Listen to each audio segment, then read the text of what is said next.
Bueno, buenos días. Después de la preparación técnica nos faltaban las presentaciones. Gracias, Miguel, por la presentación y gracias también a las dos personas que nos acompañan. Lamentablemente, como ya se ha anunciado en la presentación, Francisco Santolaya, el presidente del Consejo General de Psicólogos, no nos va a poder acompañar.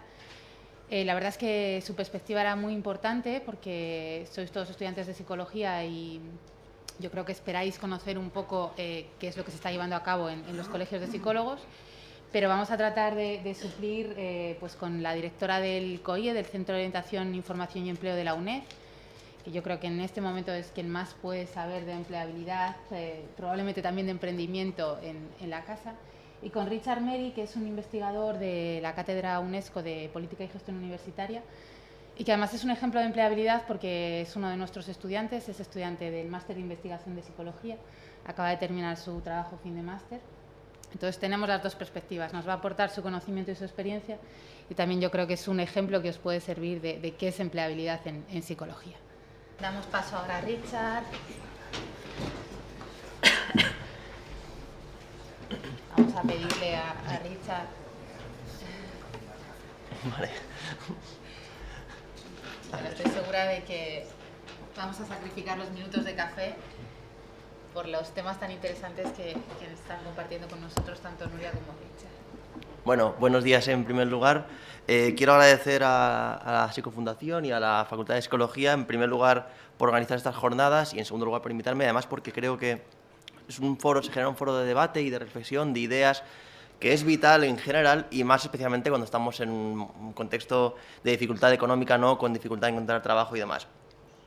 Yo voy a procurar centrarme de un punto de vista más quizá global y más centrado en la universidad y también en el alumno. ¿Qué se puede hacer? ¿Cuáles son las claves y los retos que existen al respecto?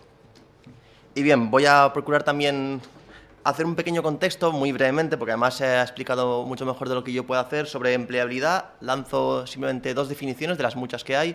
Por ejemplo, empleabilidad podría ser la capacidad para obtener y mantener un empleo satisfactorio, es decir, que la persona que trabaja en él esté contenta. Por otra parte, también la capacidad individual para desempeñar una variedad de funciones, en un entorno laboral o un mercado laboral dado, ¿vale? Son simplemente dos posibles conceptos, hay muchos más. Y bueno, una vez dicho esto, ¿cuáles podrían ser los retos que tiene la universidad para estas cuestiones de la empleabilidad? Y si, por ejemplo, vamos a una de las múltiples declaraciones que ha habido del espacio europeo, ¿no?, el conocido como Proceso de Bolonia, concretamente en Londres, en 2007, se comentaba que el papel de la educación superior era dotar a los estudiantes con habilidades y atributos, conocimientos, capacidades, actitudes, conductas, y, por otra parte, exigir a los empleadores que garanticen que las personas tengan una capacidad y una oportunidad de mantener y renovar los conocimientos. Es decir, que el conocimiento va variando, el conocimiento que uno tiene al acabar la carrera va variando, tienes que reciclarlo de alguna manera. Evidentemente esto ya no es como hace décadas y por tanto eso también se marca allí, ¿no? Por una parte la importancia de que la persona adquiera conocimientos, competencias y demás, y que por otra parte el empleador también garantice esa renovación de ese conocimiento. Entonces algunas ideas, por ejemplo, sobre esto sería, en primer lugar, efectivamente, adquirir una formación adecuada. Por otra parte, ser capaz de aplicarla, que sería la parte práctica, en ocasiones más allá de la teoría, que es vital también. Luego también es recibir esa formación continua que nos permite reciclar y adaptarnos en un mundo laboral cambiante. Y una cuestión también más psicológica es ser autoeficaz, y precisamente la profesora Ana Lisbona también ha hablado un poco también de iniciativa personal, y es importante ser capaz y creer que puedes conseguir cosas también. Pero bueno, lo lanzo como un pequeño apunte psicológico, dado que somos estudiantes de psicología. Bien, ¿cuál es el estado de la cuestión? Voy a primero hablar de lo que sería la inserción laboral, muy brevemente sobre datos de inserción laboral, simplemente para contextualizar. De hecho, me voy a ir al 2012, cosa que quiere decir que tampoco son datos muy recientes, pero en cualquier caso sí que nos permiten saber cómo está la cuestión. Bueno, la tasa de paro en el 2012 era de un 25%, más o menos, pero si la analizamos por nivel formativo, vemos que a mayor nivel formativo, esto tampoco descubro nada nuevo, hay menor tasa de paro y, por tanto, mayor inserción laboral. Por ejemplo, pasamos de un 25% a un 15% para estudiantes de educación superior, que tampoco es la cifra la más aceptable, pero evidentemente hay una disminución. Y así nos vamos a un doctorado, pues a un menor tasa de paro. Y luego, como un apunte como de actualidad, no sé si sabéis que recientemente se ha filtrado, o al menos ha habido un avance de resultados del Ministerio de Educación sobre la inserción laboral de los estudiantes universitarios. Y la polémica que ha habido, al margen de que tampoco conozco muy bien la metodología que se ha seguido, es que se ha filtrado antes a un medio que los resultados finales, que en este caso fue el país, digamos, que tenía acceso a ese informe antes de que se hiciera público de alguna manera. Y en ese informe se analizaba también la inserción laboral, el porcentaje de afiliados a la Seguridad Social por universidad, por titulación, y concretamente psicología tuvo una inserción laboral, o mejor dicho, un porcentaje de afiliados a la Seguridad Social de un 60%. Ya digo, no sé hasta qué punto también la metodología que se ha seguido y demás, pero bueno, nos permite saber que es importante trabajar en mejorar la empleabilidad por parte de la universidad, por parte del estudiante y demás. Vamos a pasar el punto de vista del alumno, y para eso me remito a un estudio que tiene unos años, pero bueno, que puede ser interesante, que mide competencias, que es el estudio Reflex, que es un estudio que se entrevistó a muchos titulados universitarios en toda Europa, entre otras cosas, por ejemplo, sobre qué competencias consideraban que tenían, en qué medida, y en qué medida la universidad había contribuido a esas competencias. Por ejemplo, tenemos algunas, ¿vale? El dominio del área propia, que sería la primera que encontramos aquí arriba, pues bueno, sobre hasta 6, por ejemplo, pues consideran que tiene un 5 y algo, y de entre ese porcentaje, pues la universidad aportaría un 4, ¿no? Un poco.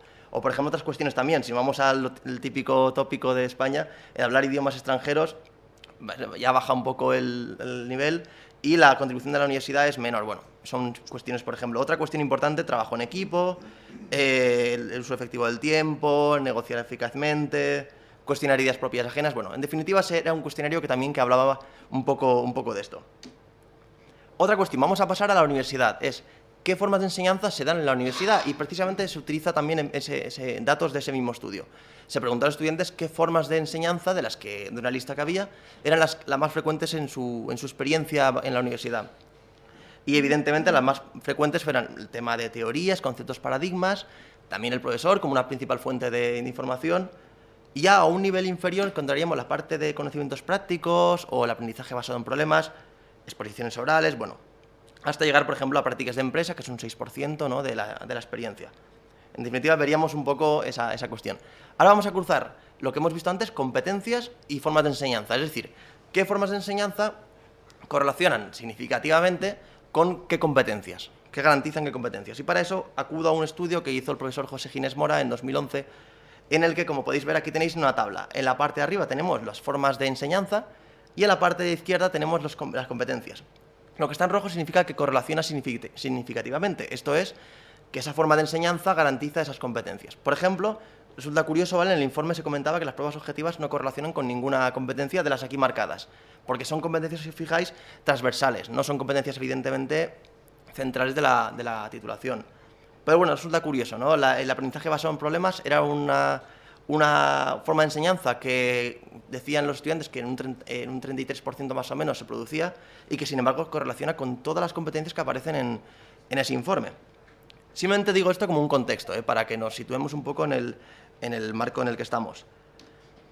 Hay una cosa importante, perdonad, yo estoy hablando desde el punto de vista del estudiante y de la universidad, pero evidentemente esta cuestión no solo depende del estudiante y tampoco solo depende de la universidad, depende también de los gestores políticos, también depende de los empleadores, y que de alguna manera esa interrelación de responsabilidad es vital. Pero bueno, yo me centro más en lo que es a nivel de universidad, porque es también en lo que estamos ahora mismo, por ejemplo. Vale, ¿qué vías de acción tenemos una vez sabemos el contexto? Voy a hablar primero del estudiante y luego de la universidad, como he hecho anteriormente. La clave de la participación del estudiante, bajo mi punto de vista y un poco con la experiencia que he visto de informes y demás, es que exista una participación activa del estudiante. Y ahora voy a explicar un poco esto.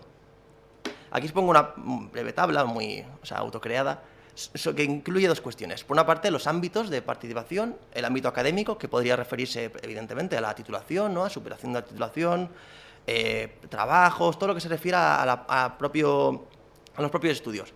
Y por otra parte encontraríamos el ámbito extraacadémico, que va más allá, que quizá está más ajeno en algunas ocasiones, ¿no?, porque hay gente que se centra más en acabar la titulación, que evidentemente es vital, pero a lo mejor no se centra tanto en lo que es el ámbito extraacadémico. Por ejemplo, luego voy a explicarlo más, pero por ejemplo podría ser el asociacionismo, el uso de participación en cursos de formación o incluso también en aprendizaje de lenguas, la práctica de deportes, una serie de servicios, por ejemplo, que también complementan con lo que la universidad ofrece. La universidad no solo ofrece un título, ofrece también otros servicios y de hecho, precisamente, por ejemplo, el COIE de la UNED, que es un servicio además muy puntero en cuestiones de empleabilidad y inserción laboral y demás, es uno de esos servicios que se están ofreciendo y que se incluiría en este ámbito. Y luego en la parte izquierda tenemos dos tipos de competencias muy simplificadas, las competencias centrales, que se referían a las que aportaría la propia titulación en principio, y las transversales, que no son exclusivas de un ámbito de estudio, ¿no? Que de hecho se veía en el informe que os ponía al principio, ¿no? La capacidad de hablar en público, trabajar en equipo y demás.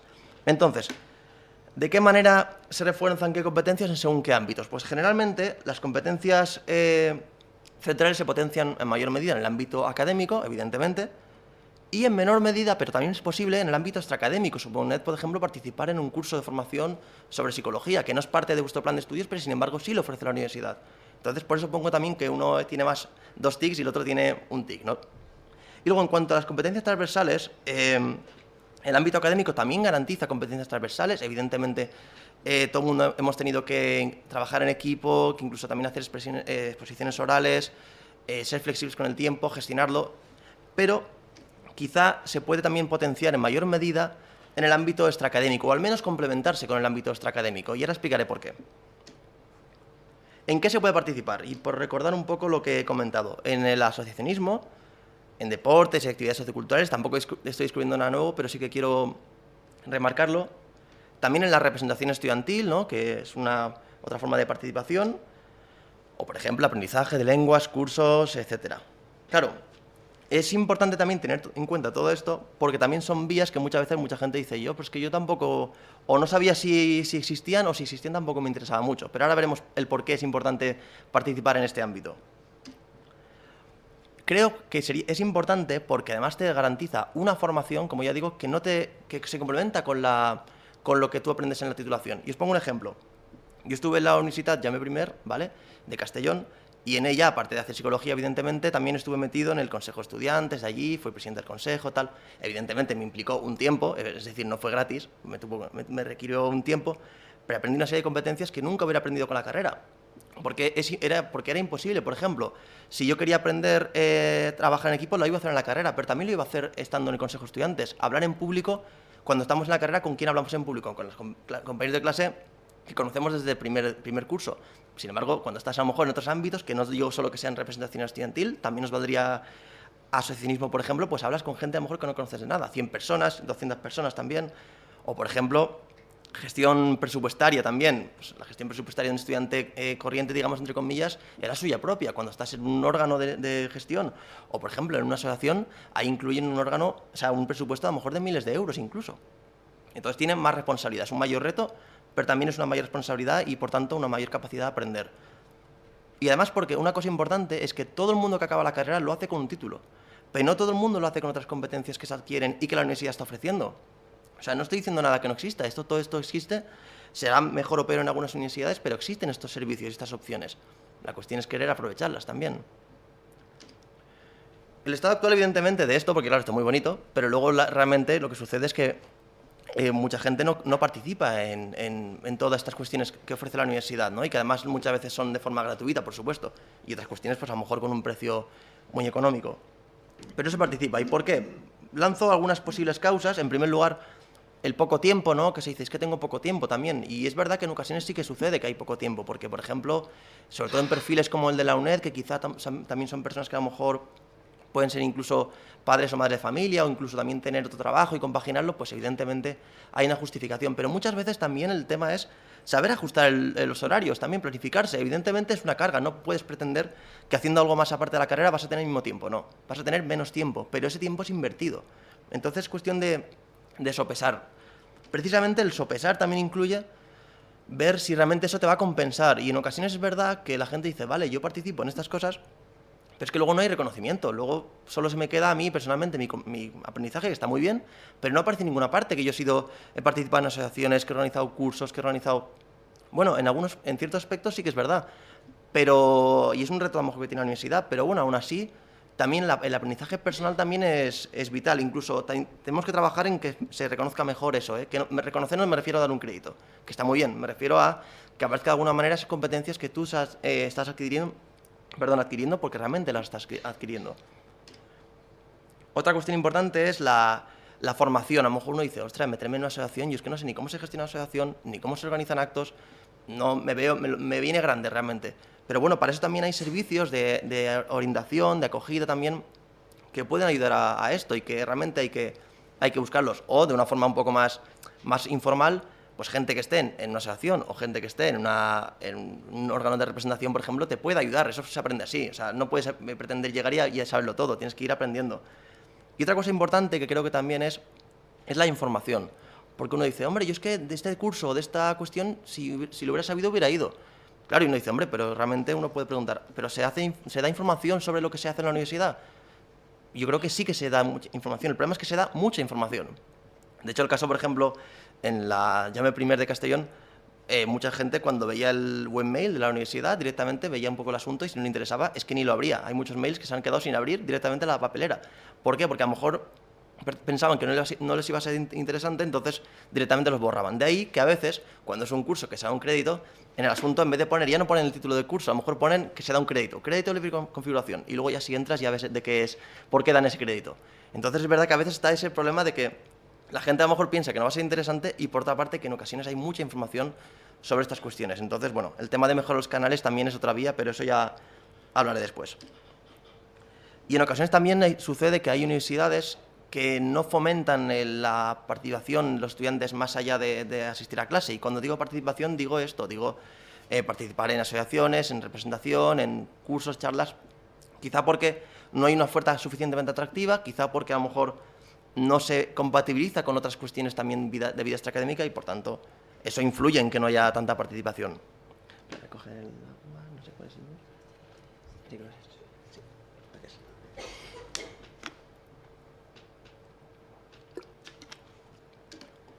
Entonces, como breves conclusiones hasta aquí, cabría hablar de 4 ideas que creo que son importantes que tengamos en cuenta. En primer lugar, que hay vida más allá de lo académico. Y esa vida realmente es bastante provechosa, porque, como ya digo, te va a brindar de unas competencias que la carrera por sí no te va a brindar en tanta medida. Yo de verdad que con lo que aprendí en el Consejo de Estudiantes, para mí era otra carrera. O sea, yo creo que he tenido 2 carreras en la universidad. Ha costado un sacrificio de tiempo, pero tampoco hace falta ser presidente de un Consejo de Estudiantes para recibir esa formación. Puedes trabajar a otros niveles. Por otra parte, también el participar te da una formación, como ya digo, y un crecimiento personal que es vital también. Te permite enfrentarte a retos que son muy importantes y que además te van a hacer crecer. Ya no digo como a trabajar, no tiene que ser para trabajar después, sino a nivel personal. O sea, yo creo que te aporta muy buenas cosas. Luego otra cuestión también es que es verdad que todavía falta reconocimiento en estas cuestiones, ¿no? Quizá de las competencias que se adquieren, porque también quizás es difícil mesurar qué competencias se adquieren con estas cuestiones, pero es un reto que creo que es importante tener en cuenta. Y por último, es importante que la universidad apueste por esa participación de los estudiantes, que realmente crea en ella, que realmente establezca vías eficaces de participación, de cursos. Evidentemente no estoy diciendo que no se hagan, en algunas universidades se hace mejor o peor, pero creo que es un reto que hay que tener siempre presente. Vamos a pasar a la universidad.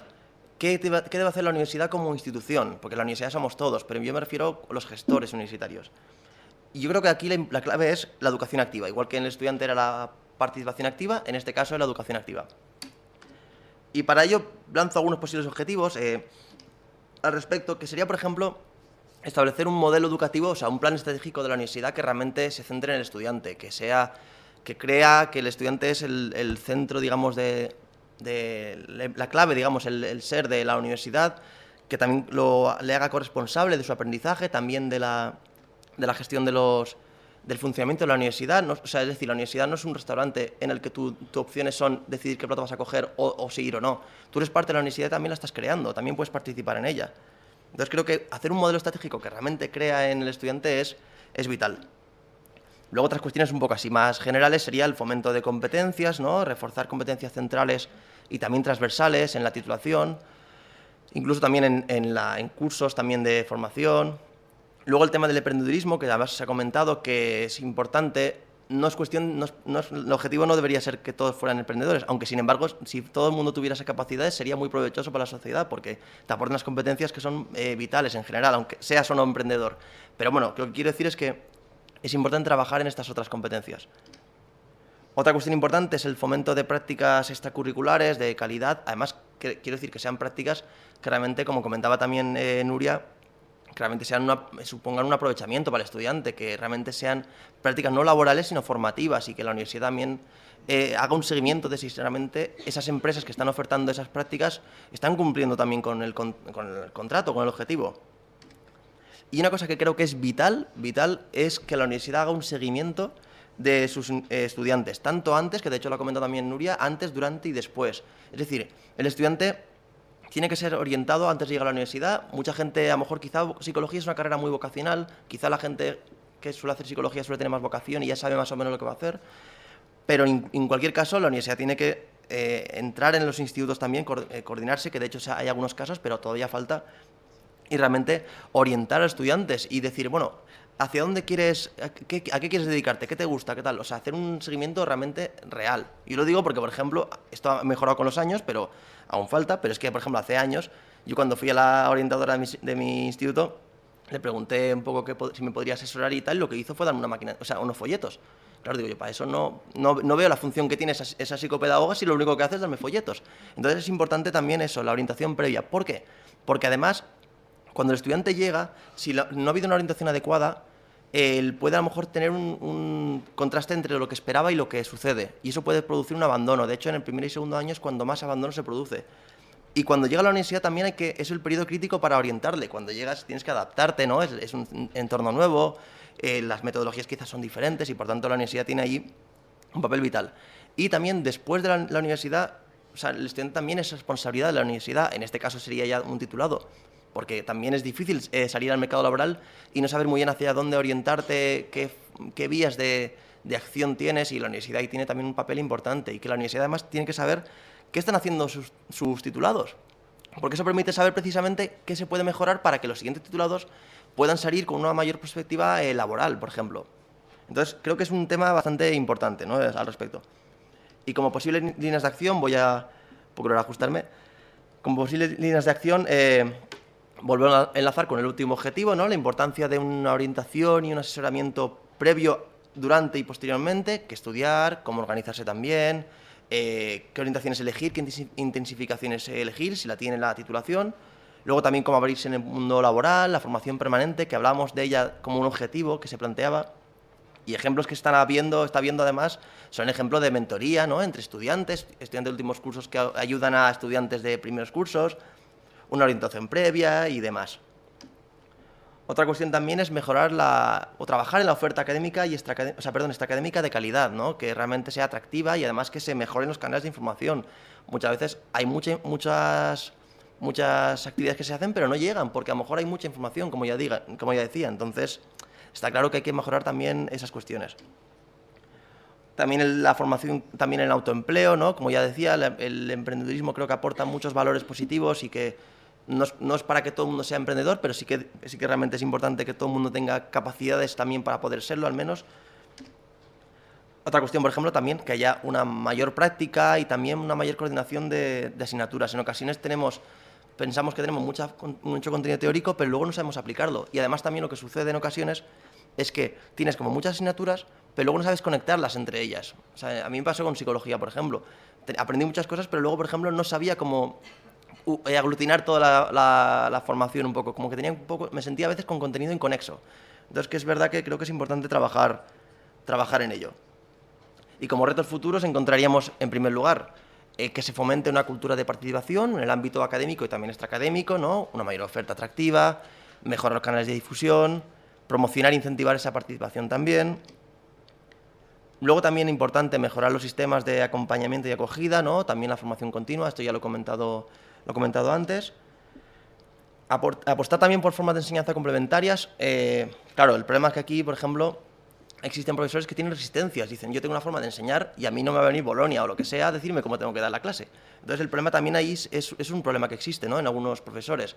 Y sí que creo que es importante trabajar en otras formas que no sustituyen a la metodología magistral, porque es muy importante también, pero sí que incluyen también otras metodologías que además se ha relacionado con unas competencias que se adquieren que son muy útiles.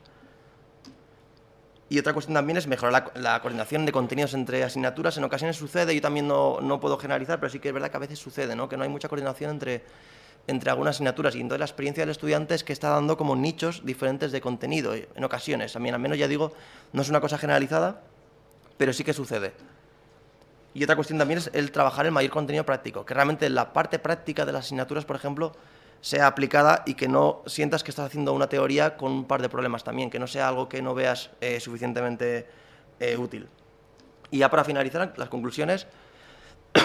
Está claro que estamos en un contexto de crisis actual, ¿no?, con dificultades. Esto hace años sería más sencillo, pero en cualquier caso ahora también supone un reto importante.